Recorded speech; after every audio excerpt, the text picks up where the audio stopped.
fahiya la tunsab ila sunnati wa innama tunsabu ila bid'iha wa dhalalatiha kal qadariyah wal murji'ah.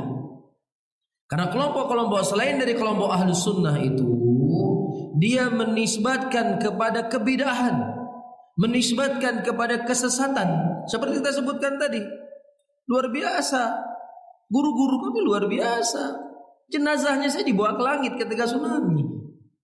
Kan ini yang disebarkan. Guru-guru kami di hari Jumat, sholat Jumat di Mekah. Kan ini yang muncul selalu kan. Tapi kalau kita baca biografi ulama, Al-Imam Bukhari menghafal 100.000 hadis sahih, 100.000 hadis yang dhaif. Imam Ahmad menghafal 1 juta hadis. Imam Syafi'i belum lengkap 10 tahun sudah hafal Quran. Ya, beliau dalam umur sekalian telah menulis kitab ini, kitab ini, kitab ini. Hampir jarang kita mendapatkan dari ulama-ulama kita cerita-cerita yang banyak tersebar hari ini.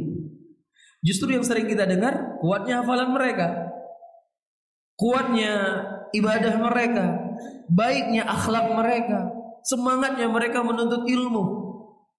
Ya, sampai-sampai Imam Bukhari disebutkan oleh Ibnu Katsir, dalam satu malam beliau bisa terjaga 10 kali. Setiap beliau terjaga, beliau menulis apa yang beliau ingat dalam satu malam.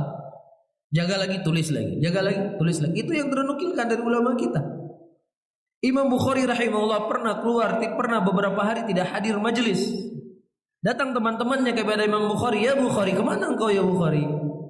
Kami tidak melihat engkau beberapa hari di pengajian." Kata Bukhari, "Harta yang kupunya, baju yang ada di badanku sudah aku jual karena aku nggak punya harta kecuali ini saja."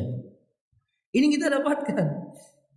Ya, kita dapatkan ulama-ulama kita, terkadang mereka harus minum kencing karena nggak punya makanan dan minuman.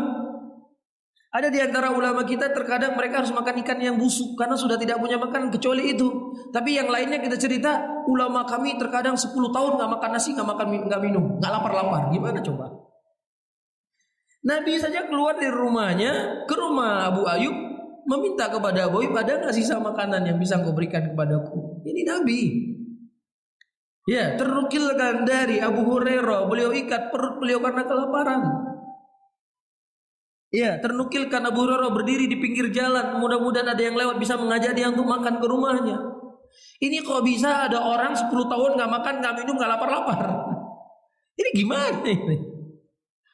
Nah, inilah mumaizah. Di situ akan dibedakan mana orang yang disebut sebagai ahlus sunnah, mana orang yang tidak disebut sebagai ahlus sunnah. Di situ dibedakannya. Dan itu sangat mudah. Sangat apa? Sangat mudah. Mafhum? Iya. Kal qadariyah wal murji'ah, seperti kelompok qadariyah dan kelompok murji'ah. Au ila immatim kal jahmiyah, atau seperti imam-imam mereka seperti Jahmiyah. Au ila af'alihim al qabihah, atau seperti perbuatan-perbuatan yang jelek seperti orang Rafidhah. Lihat ini. Bukti kami cinta kepada Ahlul Bait. Bukti kami sedih Husain radhiyallahu ta'ala dibunuh. Dan bukti ikut serta kami merasakan sakitnya Husain ketika dibunuh. Kami mencabik-cabik diri kami dengan pedang. Kami memukul kepala kami, bahkan anak kami tek-tek pakai pedang. Sebagai bentuk prihatin kami Husain dibunuh. Ini kan yang mereka banggakan? Hah? Betul nggak ini yang mereka banggakan?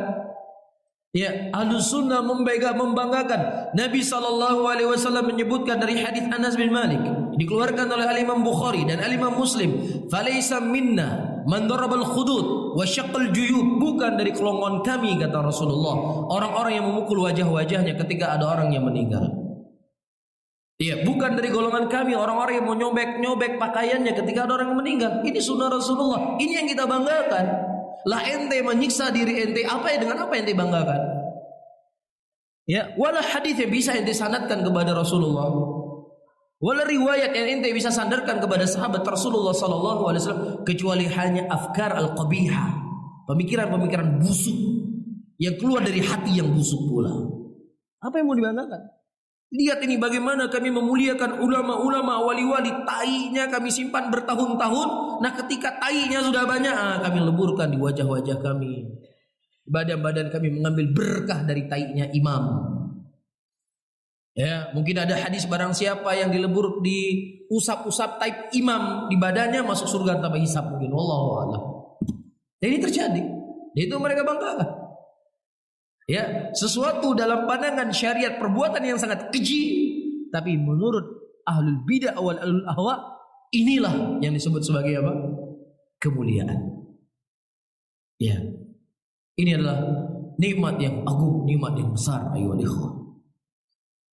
Ketika Allah Subhanahu wa taala mengenalkan kita kepada sunnah, ketika kita mempelajari dari firaq-firaqud dhalal, kelompok-kelompok sesat, bagaimana sesatnya mereka dalam berkeyakinan dan beramal. Begitu juga Khawarij.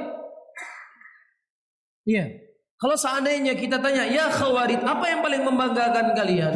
Yang paling membanggakan kami adalah kami bisa membunuh para taghut, bisa membunuh Umar bin Utsman bin Affan, bisa membunuh Ali bin Abi Thalib radhiyallahu taala anhu ajma'in. Terbukti Imran bin Hittan yang tadinya dia seorang ahlus sunnah, kemudian menikah dengan seorang wanita kharijiyah, dia terpengaruh dengan pemikiran wanita kharijiyah ini. Akhirnya dia membuat sebuah syair. Syair memuji Abdurrahman bin Muljam. Siapa yang dipuji? Orang yang membunuh Ali bin Abi Thalib radhiyallahu taala anhu. Ini yang mereka banggakan. Membunuh menantu Rasulullah, menumpahkan darah suci dari orang yang mulia, dari Khulafa ar-Rasyidin, dianggap sebuah perbuatan yang dibanggakan. Iya, sampai dipuji.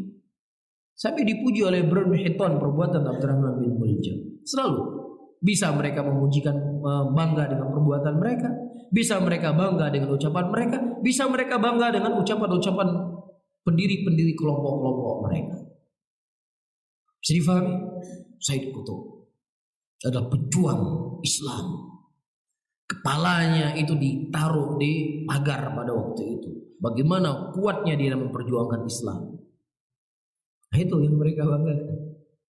Dan semua nabi-nabi itu diutus oleh Allah kepada pemimpin-pemimpin yang zalim. Dan semua mereka terbunuh dari pemimpin-pemimpin yang zalim tersebut. Inilah perjuangan kami memberantas pemimpin-pemimpin yang zalim yang ada di muka bumi ini. Sebagaimana para nabi dan rasul diutus oleh Allah kepada pemimpin-pemimpin yang zalim tadi. Ya, ini jelas syubhat dan sudah sering kita membantahnya.